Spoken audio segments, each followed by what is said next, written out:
Masih bersama saya Adini dan kembali kami sampaikan berita Padang hari ini.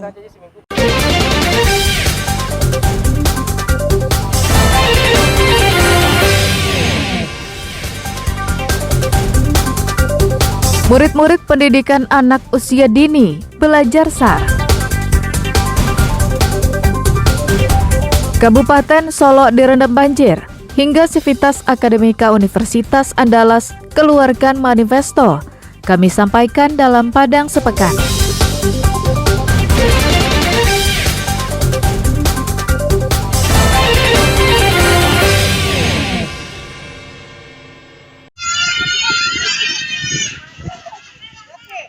Puluhan anak-anak dari salah satu sekolah PAUD di Pasaman Barat mengikuti pengenalan alat-alat yang digunakan Basarnas pada saat penyelamatan di lapangan di kantor Basarnas Pos Pasaman.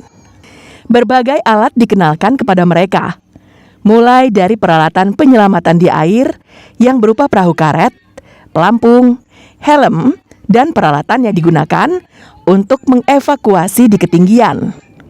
Mereka juga diajak naik Flying Fox, yang juga merupakan sistem evakuasi di ketinggian. Selain itu, ada juga anak-anak yang diajarkan naik perahu karet dengan menggunakan pelampung dan helm sambil memegang dayung. Menurut salah seorang dari anak-anak itu, mereka sangat senang. Selain bisa mencoba naik perahu karet, mereka juga mencoba turun tali.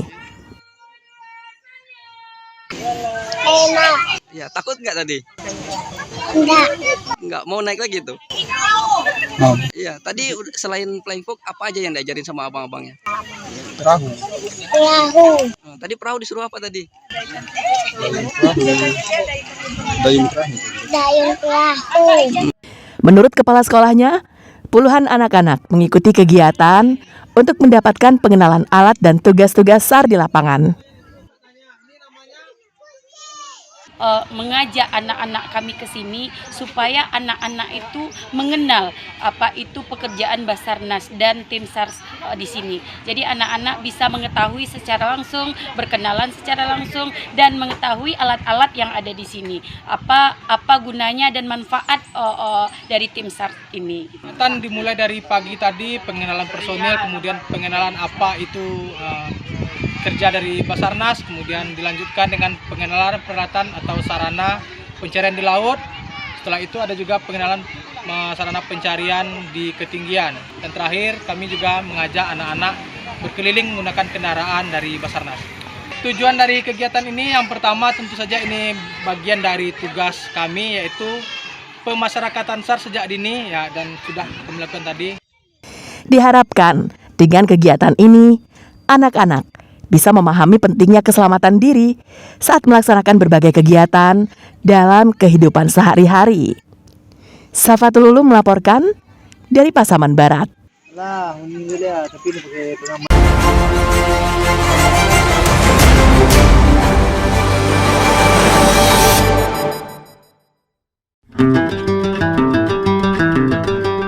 Tingginya intensitas curah hujan di daerah Solo menyebabkan sejumlah wilayah di daerah ini terendam banjir, seperti yang terjadi di daerah Bandar Baru, Corong Sungai Rotan, Kenagarian Cupa.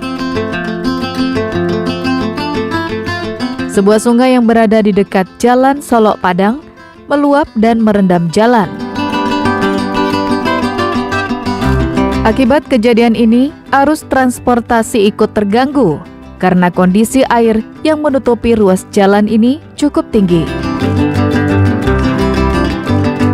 Selain di Nagari Cupa, banjir juga terjadi di daerah Sawah Luka, Corong Kajai, Kenagarian Koto Baru. Di lokasi ini, beberapa rumah ikut terendam banjir. Beruntung tidak ada korban jiwa dalam peristiwa itu.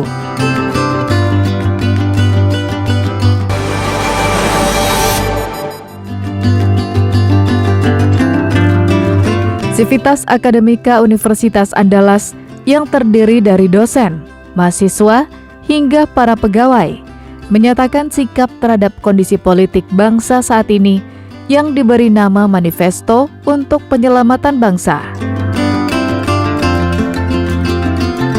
Keterlibatan Presiden Jokowi yang terang-terangan mendukung salah satu pasangan calon presiden dinilai sebagai keberpihakan seorang presiden untuk melanggengkan kekuasaan dengan menerapkan politik dinasti. Ada 5 butir pernyataan sikap yang tertuang dalam manifesto untuk penyelamatan bangsa yang dibacakan oleh Guru Besar Universitas Andalas Padang, Profesor Rudi Febriamansyah.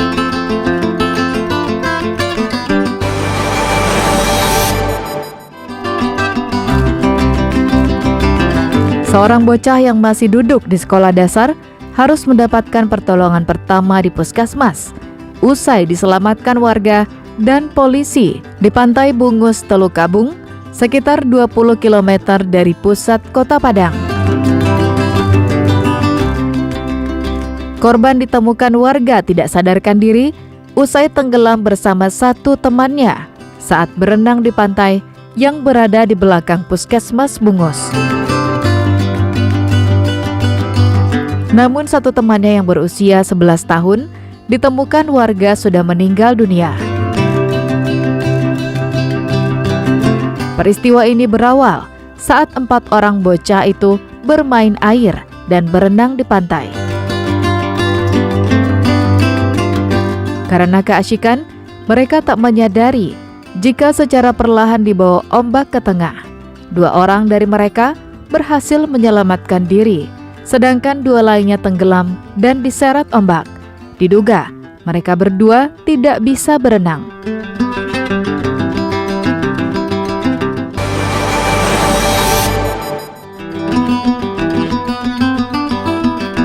Dihantam gelombang tinggi saat hendak melaut, sebuah kapal yang ditumpangi 3 nelayan terbalik di perairan Muara Anai, Nagari Ketaping, Padang Pariaman. 1 orang nelayan atas nama Ijek, 22 tahun, ditemukan selamat tak jauh dari kapal yang terbalik di tengah lautan.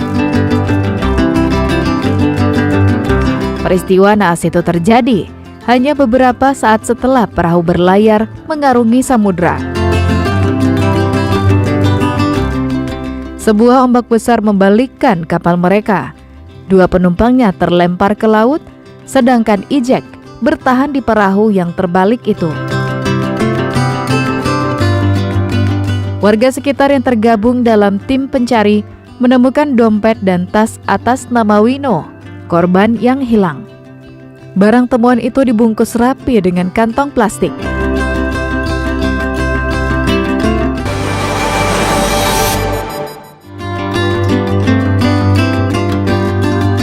Kasus pelanggaran pidana pemilu yang diduga dilakukan oleh Bupati Pasaman Barat, Ham Suardi, dihentikan oleh tim Gakumdu Bawaslu Pasaman Barat.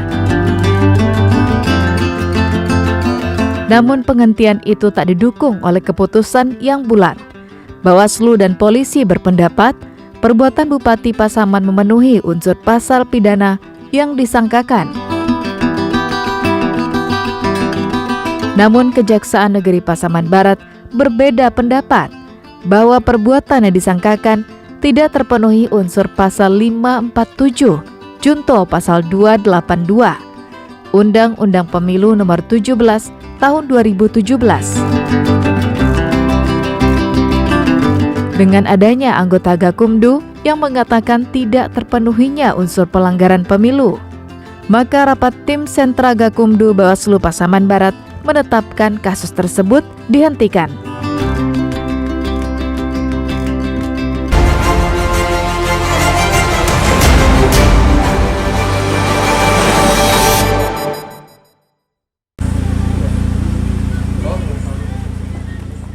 Kasus pelecehan seksual di kalangan anak di Kota Pariaman sangat mengkhawatirkan.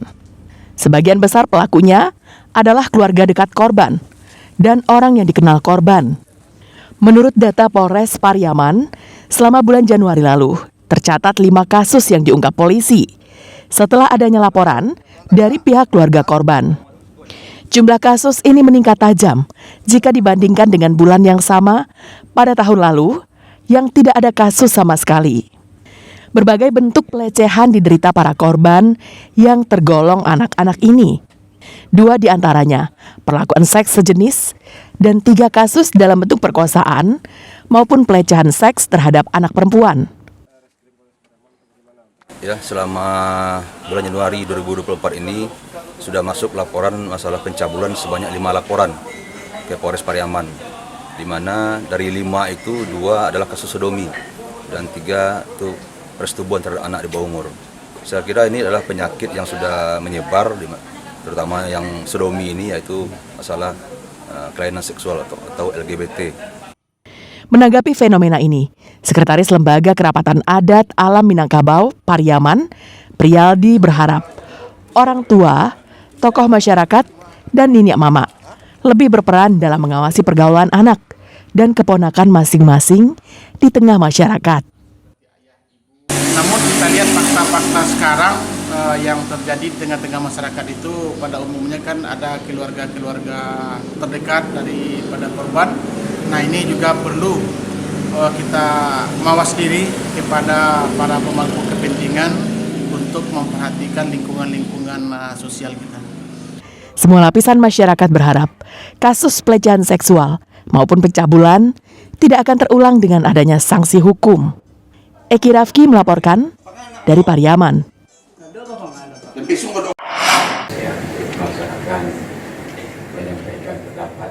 7 perguruan tinggi negeri yang berada di Sumatera Barat yang tergabung dalam Majelis Rektor Perguruan Tinggi Negeri Indonesia menyatakan sikap terkait kondisi bangsa saat ini di kampus Universitas Negeri Padang pada Rabu malam.